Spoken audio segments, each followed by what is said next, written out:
As one of the leading manufacturers of headphones, Sennheiser has an abundance of different headphones for critical listeners or mixing and mastering professionals. I've had quite the experience with using a number of them, including the HD650s and HD6Xs in the 600 series lineup for several of years now. So I have to say most of these headphones, especially my HD6Xs, have suited me well with mixing and mastering. But now with the recent release of the HD400 Pros from Sennheiser, I wanted to try them out and see if they stack up to the 650s or 6Xs. Most importantly, I wanted to know if the HD400 Pros would be considered a good studio headphone from Sennheiser for mixing and mastering now. Even though the HD650s and HD6Xs have been a pair of headphones for critical listening, they also have been a good pair for mixing and mastering from not only my perspective, but many others out there that have used them. So I wanted to go ahead and compare the new HD400 Pros against the notable HD650s and HD6Xs, which are very similar and are a pair that I own, to see which one is personally the best.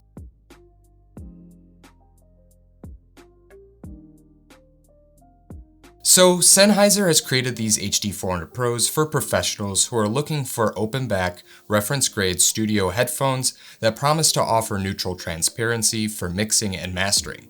And in this video, I'll break them down against the HD650s or HD6Xs by going over the build quality, comfort and fit, as well as testing them out to determine the sound quality and go over all the important aspects you'd look into in a headphone to see if they are personally better.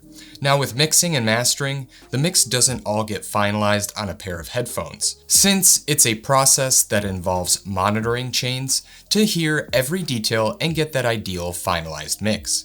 But for a non-treated space, headphones are the way to go if quality studio monitors and a well-treated room are out of the picture. But with the HD400 Pros, one aspect and a new design in this pair can help in determining if these headphones are the best ones against the likes of the 650s and 6Xs. Clearly, with these two pairs, there is no need to talk about the differences between them in terms of sound, since they are very similar to each other. And I've tried the HD650s in the past, and the only difference between them and the 6Xs was the price and the paint job. However, both of these will be the ones going up against the new HD400 Pros in this comparison. First and foremost, pricing will be the first thing I'll cover since they all vary in price. The new HD400 Pros are retailing for $249, while the HD650s have been usually going north of $300, and the HD6Xs are the cheapest of the bunch at or a little over $200, brand new at the time of this video. Now, going ahead and comparing these headphones, the HD400 Pros will come with a 10-foot 3.5mm coiled cable, along with a 6-foot straight cable. In addition, you'll get a 1/4-inch adapter. However, you'll receive no case with them. As for the HD6Xs, you'll get a 6-foot 3.5mm straight cable along with a 1/4-inch adapter. As for the 650s, you'll get a similar cable and an adapter for a 3.5mm connection, but you won't get a coiled cable on both, which would definitely come in handy in a studio setup. On top of that, the HD650s and 6Xs have dual-sided proprietary connections, unlike the HD400 Pros that include a 2.5mm male connection that gets plugged into the left side of the headphones. Also, a good thing about the 650s and 6Xs is that they come with nice presentable boxes for the headphones that can be used as a case.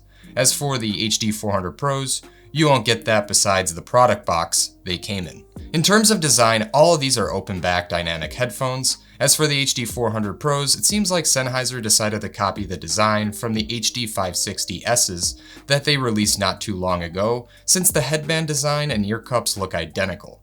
Furthermore, the HD400 Pros are entirely made out of plastic along with the headband frame.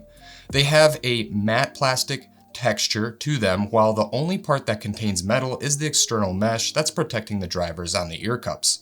As for both the HD650s and 6Xs, the frames on these headphones are made out of plastic as well, but the headband frame is made out of metal along with the external mesh protecting the drivers. As for the plastic finish on both of these headphones, the 6Xs have a glossy finish, while the HD650s have an even glossier coating along with a different paint job.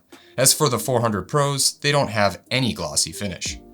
When looking at the build quality, the HD400 Pros right out of the box don't look as appealing as the 650s or 6Xs, and right when you try them on, you'll notice the difference between them. The 400 Pros, like I mentioned earlier, have the textured matte plastic look and feel to them. And a whole entire plastic headband frame could be a bad decision by Sennheiser since they don't feel like they'll be durable over time, and the long-term adjustability could be an issue, but it eliminates the added weight to the frame. As for the 650s or 6Xs, the metal headband frame does make them a lot better to adjust. With a metal frame, it will make these headphones last longer over time for those secure headband adjustments when needed.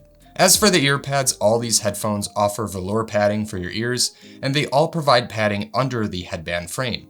The velour ear pads seem the same on all these headphones, but the quality of the padding underneath the headband is different between the 400 Pros and the HD650s as well as the HD6Xs. Since Sennheiser decided to adhesively glue the headband padding on the 400 Pros. With time, I think the padding may get loose, and just from looking at this part of the headphone, it seems like Sennheiser just decided to cheap out on it from a build quality standpoint, but the comfort is still there. Speaking of comfort and fit, the velour pads on the 400 Pros remind me of how they felt when I first wore the 650s and 6Xs. They were soft to the touch, with a solid seal, but a little stiff. But with wearing them over time, I can tell they will eventually become more comfy and delicate like my HD6Xs. The ear pads on the 400 Pros are also the same size as the HD6Xs and 650s, but with a little more space on the inside of the ear cup. As for padding underneath the headband on the 400s, I feel like it's more cushiony compared to the padding on the 6Xs or 650s, as that padding is different in terms of texture and feel.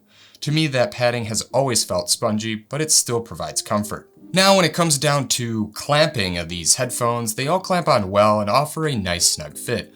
Overall, the headphones are comfortable when using them, and I've had no problem with any of them being uncomfortable after several hours of use. My ears didn't get sweaty, and the velour pads offered great breathability. I also had no issues with my glasses being in the way and causing irritation or problems after a few hours. Finally, when it came down to the sound quality with all these headphones, I first decided to see what each pair sounded like, and I ran various tests and listened to various FLAC tracks, aka high definition MP3, to get a good comparison of each.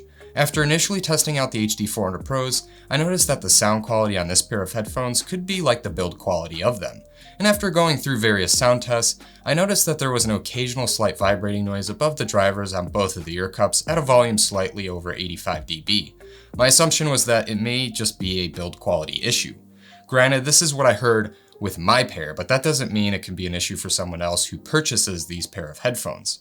But when running a bass test, the vibrating or slight rattling noise was only heard in the bass range.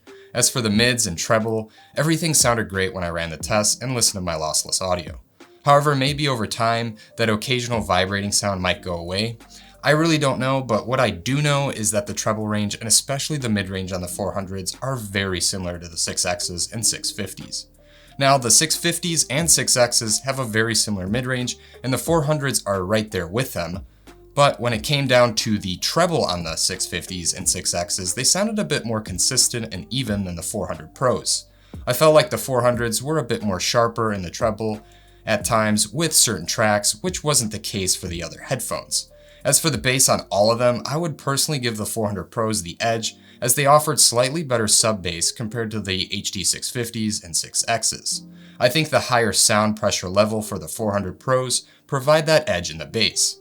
However, all these headphones aren't considered to be heavy in the sub-bass or low end, as they are all neutral sounding headphones with an open back design. And after I initially tested out all these headphones and compared them, I analyzed the frequency response for all of them as well, starting off with the HD400 Pros first. I also listed the technical data for this pair below.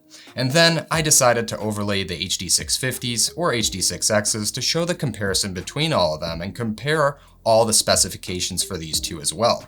Based off the graph, the frequency response shows a very similar representation of my initial take on the sound quality, with the HD400 Pros being slightly better in the bass range compared to the 6Xs and 650s, but all three of them show a consistent and flat mid-range, which personally is great on all of these headphones, but where the 400 Pros do need slight EQ adjustments is in the treble range, as the pair occasionally peaks higher than the 650s and 6Xs at times.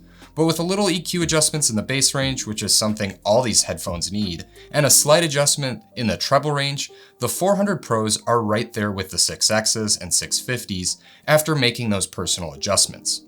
Overall, the HD400 Pros are a well-balanced and neutral pair of headphones that are transparent and offer great detail. Starting off with the low end, the HD400 Pros do offer a bit more than the 650s and 6Xs, but overall the bass range is good with all these headphones.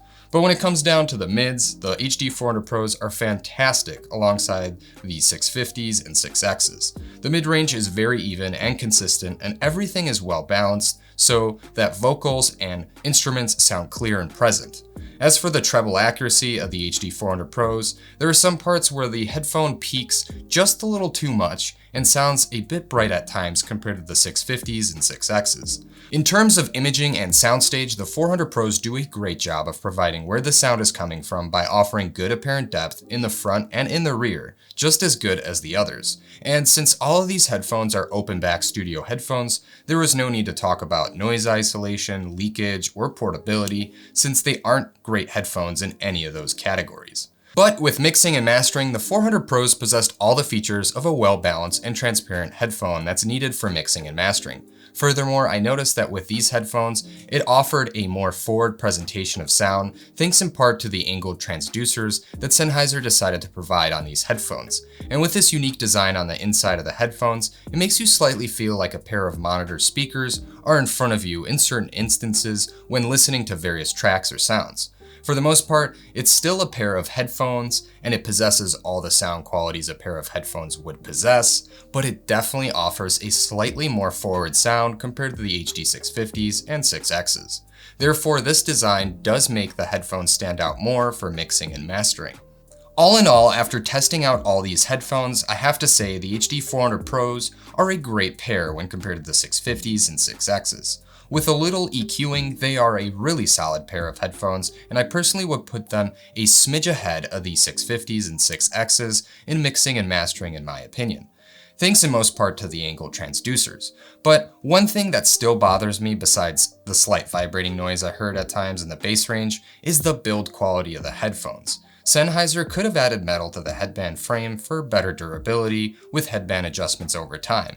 And honestly, it wouldn't have added that much weight to the headphones since all of these come in at or around 260 grams. So weight wouldn't be a problem for any of these. Maybe Sennheiser wants to cut down on build quality under the new company changes in the past year, but who knows. Anyways, let me know if the HD400 Pros are a pair of headphones you'd be interested in getting in the comments below. And like always, please like, comment, and subscribe if you haven't already for more content like this. And I hope to see you guys in the next one.